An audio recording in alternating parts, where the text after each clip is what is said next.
الحمد لله رب العالمين والصلاة والسلام على سيد المرسلين وعلى آله وأصحابه أجمعين أما بعد قال الله تبارك وتعالى في القرآن المجيد أعوذ بالله من الشيطان الرجيم بسم الله الرحمن الرحيم هو الذي بعث في الأميين رسولا منهم يتلو عليهم آياته ويزكيهم ويعلمهم الكتاب والحكمة وإن كانوا من قبل لفي ضلال مبين وقال وما خلقت الجن والإنس إلا ليعبدون صدق الله العظيم.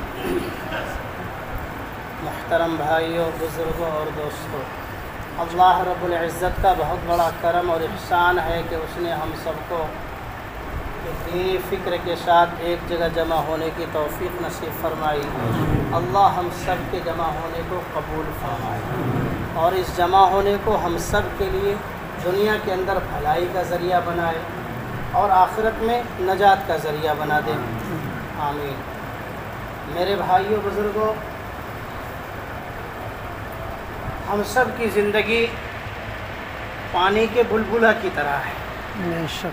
پانی کے اوپر بارش کی ایک بوند گرتی ہے تو اس سے آپ نے غور کیا ہوگا کہ بلبلہ بنتا ہے، ایک غبارہ جیسا اٹھتا ہے اور تھوڑی ہی دیر میں چند لمحوں میں پھٹ کر کے ختم ہو جاتا ہے. اسی طرح ہم انسانوں کی زندگی اللہ تعالیٰ کی ہزاروں لاکھوں مخلوقات میں سب کی کوئی حیثیت نہیں، کوئی وقعت نہیں، کوئی پائیداری نہیں. صرف اور صرف اللہ کی ذات ہمیشہ سے ہے اور ہمیشہ رہے. وہی اللہ اپنی پوری طاقت، قوت، رحمت، قدرت، ساری صفات کے ساتھ ہمیشہ سے ہے اور وہی اللہ ہمیشہ تک رہے گا. باقی ساری مخلوقات کو فنا ہونا ہے. آج ہے، کل نہیں ہے. جو کل آئے گی وہ بعد میں ختم ہو جائے گی.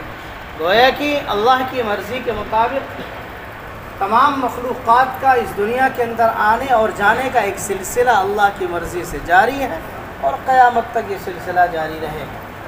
انسان جس کو اللہ نے اشرف المخلوقات بنایا، اس کے لیے بھی اللہ تعالیٰ نے ایک نظام بنایا، ایک سسٹم بنایا ہے. اس کو اللہ تعالیٰ نے عقل عطا فرمائی ہے، اللہ تعالیٰ نے اس کو سوجھ بوجھ عطا فرمائی ہے. نفع اور نقصان کو سمجھنے کا اس کے اندر ملکہ رکھا ہے. ہم کس چیز کو اپنائیں، کس چیز کو چھوڑیں، کون سی چیز ہمارے لیے فائدہ مند ہے اور کون سی چیز ہمارے لیے نفع نقصان دینے والی ہے، اس کو ہم سمجھنے اور پرکھنے کی صلاحیت رکھتے ہیں. اللہ نے ہمارے اندر وہ قوت رکھی ہے. یہ ہوا چل رہی ہے پنکھے کے ذریعے سے، ہمارے جسم سے اس کا احساس ہو رہا، ہم محسوس کر رہے ہیں کہ ہوا چل رہی ہے. گرمی لگ رہی ہے، ہم اس کو بھی محسوس کر رہے ہیں. میں بول رہا ہوں، میری آواز آپ کے کانوں تک پہنچ رہی ہے، اس کو محسوس کر رہے ہیں. ہماری نظر جہاں تک جا رہی ہے ہم ان کو بھی محسوس کر رہے ہیں کہ ہمارے سامنے کچھ ہے، کچھ لوگ ہیں. اسی طرح جب ہم کھاتے پیتے ہیں تو اپنی زبان سے ہم محسوس کرتے ہیں کہ یہ چیز میٹھی ہے، کڑوی ہے، پھیکی ہے، کس طرح کی ہے، مزیدار ہے یا بدمزہ ہے، ہم محسوس کرتے ہیں. تو یہ محسوس کرنے کی صلاحیت یہ اللہ نے رکھی ہے ہمارے اندر. ورنہ جسم کا پورا حصہ برابر سرابر، انگلی کے اندر بھی وہی طاقت ہے، زبان کے اندر بھی وہی طاقت ہے. لیکن آپ انگلی پر رکھیں گے تو گرمی کا پتہ تو چل سکتا ہے کہ یہ چائے گرم ہے یا ٹھنڈی ہے، معلوم کر سکتے ہیں. لیکن یہ چائے میٹھی ہے یا پھیکی معلوم ہو جائے گا؟ نہیں معلوم ہوگا. زبان کے اندر اللہ تعالیٰ نے وہ طاقت رکھی ہے کہ زبان سے ہم میٹھی، پھیکی، کڑوی، نمکین ہر چیز کا پتہ محسوس کر سکتے ہیں، اندازہ لگا سکتے ہیں. گویا کہ اللہ تعالیٰ نے ہم انسانوں کے اندر تمام ضروریات کے لیے بے شمار صلاحیتیں رکھی ہیں. اس واسطے اللہ تعالیٰ نے ہم کو اشرف المخلوقات قرار دیا ہے. تمام مخلوقات میں سب سے اعلیٰ و افضل، اس لیے کہ ہمیں اچھی اور بری چیز کی تمیز ایک گلاس میں پانی ہے، ایک گلاس میں پیشاب ہے، ہماری ناک فیصلہ کر دے گی کہ یہ بدبودار ہے، یہ پیشاب ہے، اور یہ بالکل صاف ستھرا ہے، یہ پانی ہے۔ لیکن ایک صاف ستھرا گلاس میں پانی ہے، ایک گلاس کے اندر ایک قطرہ پیشاب گرا ہوا ہے، نہ ہماری آنکھ آپ کو بتا سکتی ہے کہ یہ پانی ناپاک ہے، نہ ہماری زبان بتا سکتی ہے، نہ ہمارے ہاتھ پیر، گویا کہ ہمارے جسم کا کوئی بھی عضو بتا ہی نہیں سکتا ہے۔ بتائیے کوئی مشین ہے جو ہم کو بتا دے کہ اس میں ایک قطرہ پیشاب ملا ہوا ہے، اور اگر پانی کے گلاس میں ایک قطرہ پیشاب گر جائے تو ہم اس کو سمجھ سکتے ہیں، پتہ لگا سکتے ہیں؟ نہیں لگا سکتے۔ تو آخر کوئی نہ کوئی مشین تو چاہیے، کوئی نہ کوئی پیمانہ تو چاہیے کہ ہم کو معلوم ہو جائے کہ اس گلاس میں اگر ایک قطرہ پانی گرا ہوا ہے تو ہم اس کو پئیں یا نہ پئیں۔ کون بتائے گا ہم کو؟ کیسے ہم اس کو سمجھ سکیں گے؟ وہ ہمارے لیے حلال ہے یا حرام ہم کہاں سے جانیں گے؟ اس کے لیے اللہ کے نبی سرور کائنات فخر موجودات تاجدار مدینہ رحمت للعالمین جناب محمد الرسول اللہ صلی اللہ علیہ وسلم کو اللہ رب العزت نے مبعوث فرمایا، نبی آخر الزمان بنا کر کے۔ ان سے پہلے بے شمار انبیاء کرام کو اللہ نے دنیا کے اندر بھیجا، سب کا وہی کام تھا۔ سب سے آخر میں ہمارے نبی آخر الزمان جناب محمد الرسول اللہ صلی اللہ علیہ وسلم تشریف لائے۔ آپ کے ساتھ اللہ تعالیٰ نے قرآن پاک اور احادیث کا ذخیرہ دیا، یہ پیمانہ دیا کہ اس میں ناپو، یہ مشین ہے، اس مشین میں ناپ کر کے تم کو معلوم ہو جائے گا کہ اس گلاس میں جو ایک طرح پیشاب کا ملا ہوا ہے تمہارے لیے اس کا استعمال کرنا جائز ہے یا ناجائز، یہ اسی مشین میں معلوم ہو سکتا ہے۔ ہر انسان شادی بیاہ کرتا ہے، ہم بھی شادی بیاہ کرتے ہیں، پورے مسلمان شادی بیاہ کرتے ہیں، سب لوگ اس کو انجام دیتے ہیں۔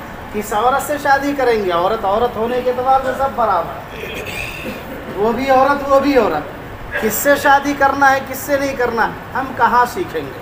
پیمانہ کیا ہونا چاہیے؟ کون سی مشین ہے جو ہم کا بتا دے گی کہ اس عورت سے تمہاری شادی حلال ہے اور اس عورت سے حرام ہے؟ اسی شریعت سے ہم کو معلوم ہے۔ ہم روزانہ کھانا کھاتے ہیں، کون سا کھانا حلال کون سا کھانا حرام ہم نہیں جان سکتے ہیں، اسی پیمانے کو اپنائیں گے تو معلوم ہو سکے گا۔ اس دعوت و تبلیغ کے کام کے بانی حضرت مولانا محمد الیاس صاحب کاندھروی رحمۃ اللہ علیہ، اللہ حضرت کی قبر کو نور سے بھر دے، آمین، جنت الفردوس میں اعلیٰ علیین میں مقام بلند نصیب فرمائے۔ ایک درد ایک کڑھن ان کے دل میں اٹھتی تھی، ایک خیال آتا تھا کہ یہ جو شرک و بدعات کا سلسلہ چلا ہوا ہے، اللہ کے بندے اللہ سے دور ہیں، ان کو نہ حلال و حرام کی تمیز ہے، نہ ان کو جائز ناجائز کا پتہ ہے، جانور کی جیسی زندگی گزر رہی ہے۔ اور جانور کے سامنے آپ ایک گھاس رکھ دیجئے گا، ایک گھاس آپ کی اپنی ہے، ایک گھاس چوری کی ہے، کیا اس بکری کو معلوم ہو جائے گا کہ یہ گھاس چوری کی ہے ہم نہیں کھائیں گے، اور یہ گھاس ہماری اپنی کھیت کی ہے مالک کی ہے ہم کھا لیں گے؟ تو اس کو معلوم ہے کچھ؟ آپ 50 مرتبہ بتائیں گے پھر بھی وہ نہیں مانے گی، وہ تو لپک کے کھائے گی۔ کیوں؟ اس لیے کہ اس کے اندر عقل نہیں۔ مولانا الیاس صاحب رحمۃ اللہ علیہ کے سوانے جب آپ پڑھیں گے تو آپ کو اندازہ ہوگا کہ علاقے کے حالات کو دیکھ کر کے ہمیشہ ذہن میں ایک فکر سوار رہتی تھی، ایک کڑھن ہوتی تھی کہ یہ شرک اور بدعات کا جو سلسلہ ہے، سب لوگ ایسی حالت میں زندگی گزار رہے ہیں کہ اللہ سے، اللہ کی قدرت سے اور اللہ کی طاقت سے، اللہ کی رحمت سے، ہر اعتبار سے یہ لوگ انجان ہیں، ناواقف، ان کو معلوم ہی نہیں ہے کہ خدا کس کا نام ہے، خدا کہتے کس کو ہیں، نہیں معلوم ہے ان کو۔ اور اسی طرح اللہ ہمارے کس طریقے سے خوش ہوگا، زندگی ہماری کیسے گزرے گی، تو وہ اللہ خوش ہوگا ان کو معلوم ہی نہیں ہے، بس جیسے تیسے زندگی گزر رہی ہے، جو سلسلہ چل پڑا ہے چل پڑا ہے۔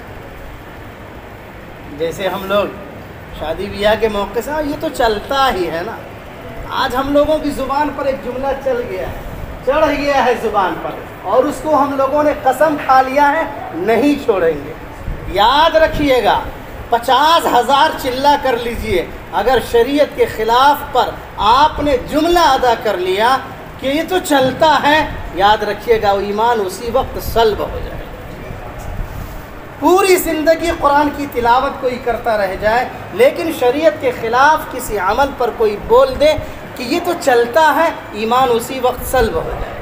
پوری زندگی نماز پڑھتا رہ جائے، روزہ زکوٰۃ حج کرتا رہ جائے لیکن شریعت کے خلاف پر اگر ایسی زبان استعمال کر لیا تو یہ تو چلتا ہے، تو یاد رکھیے گا اسی وقت ایمان ختم۔ پھر کیسے، کہاں سے ہم کو معلوم ہو سکے گا؟ 28ویں پارے کی میں نے ایک آیت پڑھی تھی، هو الذی بعث فی الامیین رسولا منہم یتلو علیہم آیاتہ ویزکیہم ویعلمہم الکتاب والحکمہ۔ اللہ کے نبی جناب محمد الرسول اللہ صلی اللہ علیہ وسلم کے تعلق سے اس آیت کے اندر تذکرہ ہے۔ مختصراً میں آپ کو بتاتا ہوں کہ وہ اللہ وہ ہے جس نے امی لوگوں میں، ان پڑھ لوگوں میں، اناڑی لوگوں میں، بے پڑھے لکھے لوگوں میں، جاہل لوگوں میں، بدو لوگوں میں، اناڑی دیہات کے رہنے والے لوگوں میں اور جنگلوں میں رہنے والے لوگوں میں ایک ایسے نبی کو پیدا فرمایا جس نے ان کے سامنے قرآن پاک پڑھ پڑھ کر کے سنایا، گویا کہ پیمانہ بتایا کہ اللہ کے بندو تمہارا یہ عمل صحیح، یہ عمل غلط۔ کس نے بتایا؟ کس نے بتایا؟ نبی نے۔ آج ہم کن کے غلام ہیں؟ نبی کے۔ کن کے نام لیوا ہیں؟ نبی کے۔ کن کی پیروی کرتے ہیں؟ نبی کی۔ جب بھی نبی کے طریقے پر ہمارا قدم اٹھے گا ہم کامیاب ہوں گے۔ اگر نبی کی خلاف ورزی ہماری زندگی میں ہے تو ہمارا سارا کیا دھرا ختم، کچھ نہیں بچے گا ہمارے پاس، خالی ہاتھ جائیں گے۔ ابھی کارگزاری ہو رہی تھی، وہاں کارگزاری دینے کے لیے کچھ نہیں بچے گا۔ والذی بعث فی الامیین رسولا منہم یتلو علیہم آیاتہ، پہلا عمل نبیوں والا کام، سب سے پہلا کام قرآن پاک کی تلاوت۔ سب سے پہلا کام قرآن پاک کی تلاوت۔ حضرت مولانا الیاس صاحب رحمۃ اللہ علیہ نے خوب غور و فکر کیا، اللہ تعالیٰ نے ان کے دل میں ایک بات ڈالی کہ چھوٹے چھوٹے بچے مکتب مسجد مدرسے میں جا کر کے سیکھ لے رہے ہیں اللہ کی زبان، اللہ کی رضا حاصل کرنے کے لیے اور اللہ کو خوش کرنے کے لیے، نبی کا طریقہ حاصل کرنے کے لیے۔ ان کے پاس تو وقت ہے لیکن ہمارے یہ بوڑھے بھائی، ہمارے یہ بزرگ جن کا وقت گزر گیا، اب یہ پڑھ نہیں سکتے، ان کا کیا ہوگا؟ یہ کہاں جائیں گے یہ بیچارے؟ تو ان کو کہا کہ آپ ایسا کیجئے کہ آپ مہینے میں 3 دن کے لیے ہمارے پاس 20 بچوں کو چھوڑ کر کے آ جائیے تاکہ ہم آپ کو کچھ سکھائیں۔ یہ مقصد بتلا رہا ہوں، ہماری زندگی کا مقصد۔ ارے ہم لوگ کھیت کھلیان جاتے ہیں کہ نہیں جاتے ہیں؟ ارے کھیت گھومنے نہیں جاتے ہیں ہم لوگ؟ دکان جو چلاتے ہیں دکان جاتے ہیں کہ نہیں جاتے ہیں؟ نہیں جاتے ہیں۔ بازار جاتے ہیں کہ نہیں جاتے ہیں؟ بازار کس لیے جاتے ہیں؟ ادھر سے جاتے ہیں ادھر سے گھوم کے جاتے ہیں، یا کچھ کرنا ہوتا ہے بازار میں، کچھ خریدنا ہے کچھ بیچنا ہے، یہی 2 کام ہوگا۔ کھیت جاتے ہیں کھیتی کرنے کے لیے، وہاں بوائی کرنا ہے، کٹائی کرنا ہے، اگر کچھ نہیں تو کم از کم نگرانی کرنا ہے، کچھ تو کچھ کرنے کے لیے جانا ہے۔ دکان جانا ہے، اپنی بزنس کے لیے جانا ہے۔ گویا کہ دنیا کے سارے اعمال میں مقصد ہے، تو کیا یہ دین ہی سب سے گھٹیا کام ہے جو بے مقصد ہے؟ ہاں؟ ارے دنیا کے سب کام میں مقصد چھپا ہوا ہے، تو کیا دین کا کام بلا مقصد ہے کیا؟ ارے بولیے نا، نہیں سمجھ میں آ رہی ہے بات؟ دین کا کام بغیر مقصد کیا یوں ہی کر رہے ہیں؟ یا کوئی مقصد ہے؟ مقصد ہے۔ کیا ہے مقصد؟ سب سے پہلا مقصد اللہ کو خوش کرنا، اللہ کو راضی کرنا، اللہ کو خوش کرنا اور اللہ کو راضی کرنا ہے۔ اور جب تک ابتدائی